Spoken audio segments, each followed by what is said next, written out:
Banking हा मुळात एक सेवा उद्योग आहे आणि बँकिंगची परिभाषा अशी आहे, acceptance of deposit for the purposes of lending. म्हणजे कर्ज वाटण्यासाठी ठेवी स्वीकारणे हा बँकांचा मुख्य व्यवसाय आहे. म्हणजे बँक डिपॉझिट गोळा करते. ही डिपॉझिट्स हा बँकांसाठी कच्चा माल आहे आणि बँका उत्पन्न मिळवण्यासाठी बँका कर्ज वाटतात. आता या प्रक्रियेमध्ये बँका काही सर्व्हिसेस पण देतात, सेवा देतात. पूर्वी तुम्हाला डिमांड ड्राफ्ट लागायचे. मेल ट्रान्सफरनी तुम्ही पैसे एका गावातून दुसऱ्या गावामध्ये ट्रान्सफर करायचा. काही वेळा तुम्हाला टेलिग्राफिक ट्रान्सफर म्हणजे अगदी ताबडतोब पैसे ट्रान्सफर करायचे असेल तर तुम्हाला टेलिग्राफिक ट्रान्सफरनी ते पैसे तुम्ही पाठवायचा. अशा वेगवेगळ्या सर्व्हिसेस बँका देत होत्या. हळूहळू बँकिंगचं स्वरूप बदललं. बँकिंगच्या सेवा व्याप्ती वाढली. अनेक सेवा बँका देऊ लागल्या आणि बँकिंगचा चेहरा जणू एक बदलला. आता बँका ठेवी घेतात तर त्या ठेवीच्या बदल्यात बँका तुम्हाला व्याज देतात. तुम्ही बचत खात्यात ठेवी ठेवल्या असतील तर तुम्हाला 2.5% ॲव्हरेज त्याच्यावरचं व्याज मिळतं. तुम्ही जर टर्म डिपॉझिटमध्ये पैसे ठेवले असले तर तुम्हाला 6%, 7%, 8% असा व्याजदर दिला जातो. मंथली रिकरिंग डिपॉझिटमध्ये तुम्ही पैसे ठेवले तर तुम्हाला तिथेही पुन्हा किती वर्षाचं ते अकाउंट आहे याच्यावर तुम्हाला 6, 7, 8% असा व्याजदर तुम्हाला उपलब्ध होतो. तुम्ही सिनियर सिटीजन असाल तर रेग्युलर जो रेट ऑफ इंटरेस्ट आहे त्याच्यापेक्षा तुम्हाला 1% जास्त व्याजदराने तुम्हाला डिपॉझिट ठेवता येतात. या पद्धतीने बँका तुम्हाला पैसे देतात आणि मग कर्ज वाटतात. त्या कर्जामध्ये पण काही शॉर्ट टर्म कर्ज असतात, काही मीडियम टर्म असतात, काही लॉंग टर्म असतात. म्हणजे छोट्या काळासाठी, मध्यम काळासाठी आणि मोठ्या काळासाठी. त्या पुन्हा रक्कम काही 5,000 पासून तुम्ही 500 कोटीपर्यंत कर्ज घेता. त्या रकमेवर पण तुमचे व्याजाचे दर ठरवले जातात. या पद्धतीने बँका एकूण आपला व्यवहार करत असतात. आता या ज्या सेवा बँका देतात त्या सेवांसाठी बँका शुल्क आकारतात. त्याला सर्व्हिस चार्जेस, सेवा शुल्क आपण म्हणतो. आणि गेल्या काही दिवसापासून या सर्व्हिस चार्जेसचा जो विषय आहे तो जरा विवाद्य होतोय. म्हणजे त्याच्यावर अनेक उलटसुलट प्रतिक्रिया येतात. नेमके या सर्व्हिस चार्जेस काय आहेत किंवा त्याचं स्वरूप काय हे आपण आजच्या या पॉडकास्टमध्ये थोडं समजून घेणार आहोत. बघा, तुम्ही बँकेमध्ये खातं उघडलं की तुम्ही मिनिमम बॅलन्स किती ठेवलं पाहिजे, किमान किती बॅलन्स ठेवलं पाहिजे हे एक बँकेचं धोरण आहे. त्या मिनिमम बॅलन्स त्याच्या खाली जर तुमचं बॅलन्स गेलं की तुम्हाला पेनॉल्टी लागते. मंथली, क्वार्टरली, ॲन्युअली असे वेगवेगळे मिनिमम बॅलन्सचे निर्धारित केलेलं आहे. ॲव्हरेज बॅलन्सचा पण काही ठिकाणी क्रायटेरिया आहे. हे एक झालं. दुसरं, तुम्ही डेबिट कार्ड घेता त्याच्यासाठी बँक तुम्हाला ॲन्युअल मेंटेनन्स चार्ज लावते. नंतर तुम्ही डेबिट कार्डाच्या माध्यमातून पैसे विड्रॉ करता.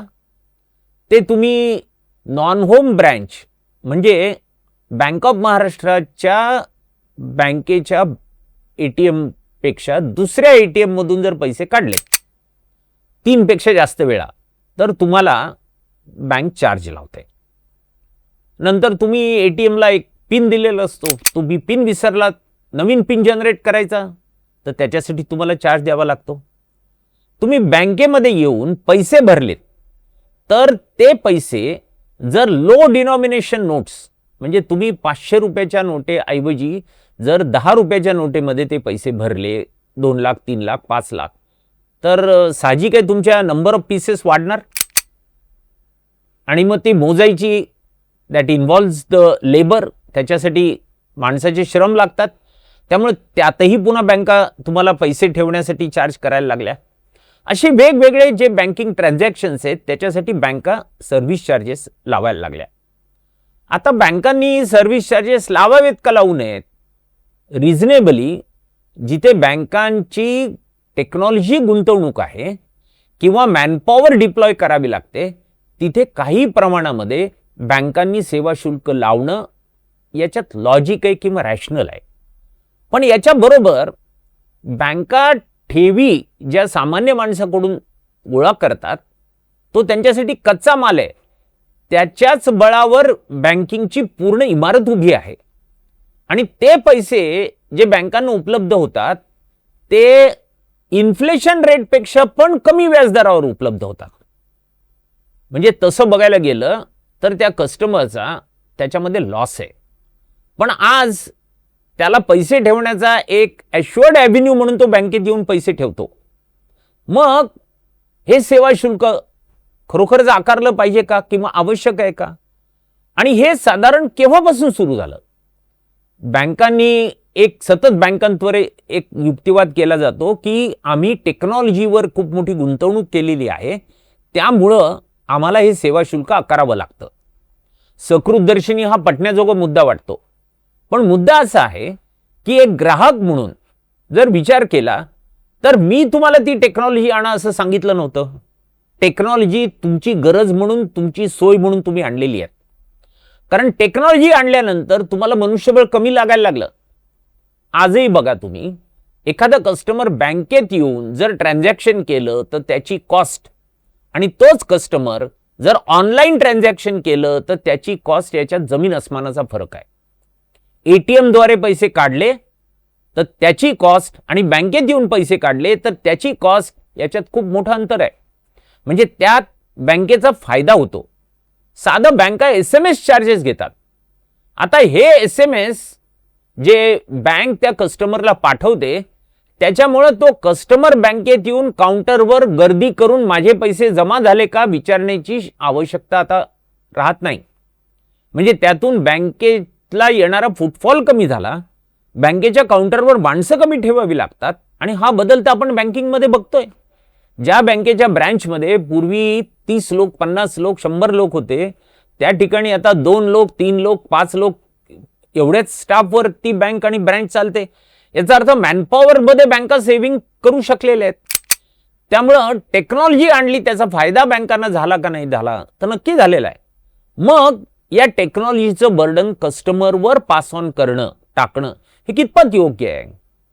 आणि दुसरी एक मजेशीर गोष्ट म्हणजे हे जे सर्व्हिस चार्जेस आहेत ते केव्हापासून बँकांनी वाढवायला सुरुवात केले?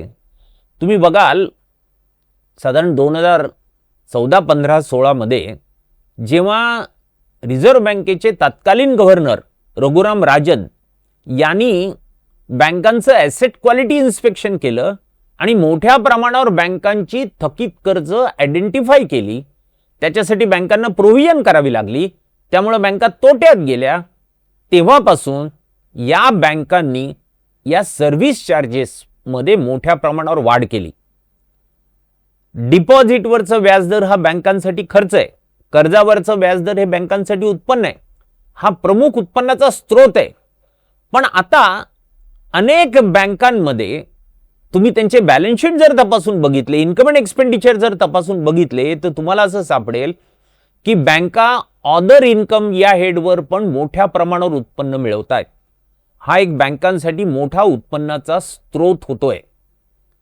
या लाडकी बहीण योजनेची अंमलबजावणी जेव्हा बँकांमधून झाली आणि या बहिणी जेव्हा काउंटरवर गेल्या तेव्हा अनेकांच्या खात्याला मिनिमम बॅलन्स चार्जेस जे लागलेले होते, त्यामुळं या लाडक्या बहिणीचे पैसे त्यांच्या खात्यात जमा झाल्याबरोबर सिस्टीमने ॲटो डेबिट टाकून ते पैसे रिकवर केले आणि त्यांना शेवटी पैसेच मिळाले नाहीत. आजही अनेक खात्यांच्या बाबतीमध्ये हे बँकांमध्ये आढळून येतं. आणि जी चार्जेस आहेत ते आता खूप वेगवेगळ्या पद्धतीचे. तुम्ही कर्ज घेतलं तर प्रोसेसिंग फीस आहे, तुम्हाला डॉक्युमेंटेशन चार्जेस आहेत, लीगल चार्जेस आहेत, टेक्नॉलॉजी टेक्निकल इव्हॅल्युएशन करायचं असेल तर त्याचे पण चार्जेस आहेत. म्हणजे आता बँका हे सगळं जे बर्डन आहे ते बर्डन कस्टमरवर पास ऑन करतात. एवढंच काय, तुम्हाला जर 5 वर्षाचं कर्ज मंजूर केलं असेल आणि तुम्ही 3ऱ्याच वर्षी सगळी रक्कम पेमेंट करत असाल तर तुम्हाला फोरक्लोजर चार्जेस लागतात. म्हणजे अर्ली रिपेमेंटचे चार्जेस तुमच्या खात्याला लागू शकतात. असे वेगवेगळ्या पद्धतीने हे चार्जेस बँका सध्या रिकवर करतायत. त्यामुळं रिझनेबलनेस त्या चार्जेसमध्ये असेल तर ठीक आहे. ते चार्जेस दरवर्षी बँका वाढवत आहेत. आता दरवर्षी महागाई वाढली म्हणून बँकांचे चार्जेस वाढतात हे काय लॉजिक रॅशनल किंवा लॉजिक हे ऑपरेट होत नाही.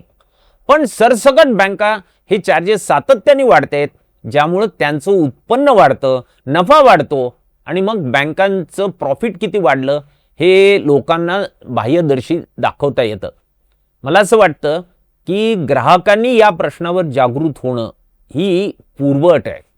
ग्राहकांनी किती चार्जेस पडतात, कसे पडतात, त्याच्यात रिझनेबलनेस आहे किंवा नाही, या सगळ्या गोष्टी तपासून बघितल्या पाहिजेत आणि मग बँक ग्राहकांची एक चळवळ झाली पाहिजे की बँकांनी रिझनेबल आणि रॅशनल सर्व्हिस चार्जेस लावले पाहिजेत. तरच शेवटी या सर्व्हिस चार्जेसच्या प्रश्नावर कुठेतरी मान्य तोडगा निघू शकतो. पण ही चळवळ ही शेवटी बँक ग्राहकच इनिशिएट करू शकतात, उभी करू शकतात आणि ती केली पाहिजे. आम्ही बँकिंग एज्युकेशन ट्रेनिंग रिसर्च अकादमीच्या वतीने पण येणाऱ्या कालखंडामध्ये या बँक सर्व्हिस चार्जेसबद्दल लोकांच्यामध्ये जागृती घडवून आणावी, लोकांना सजग करावं आणि जागृत बँक ग्राहकांनी याच्यावर चळवळ उभी करावी म्हणून सतत सहाय्यभूत भूमिका घेऊ आणि त्यातून आज जे काय त्यातलं लॉजिक आणि रॅशनल हळूहळू लुप्त पावतंय ते पुन्हा प्रस्थापित करण्यासाठी सहाय्यभूत भूमिका घेऊ. एवढंच या निमित्ताने. देविदास तुळजापूरकर, पर्याय फाउंडेशन.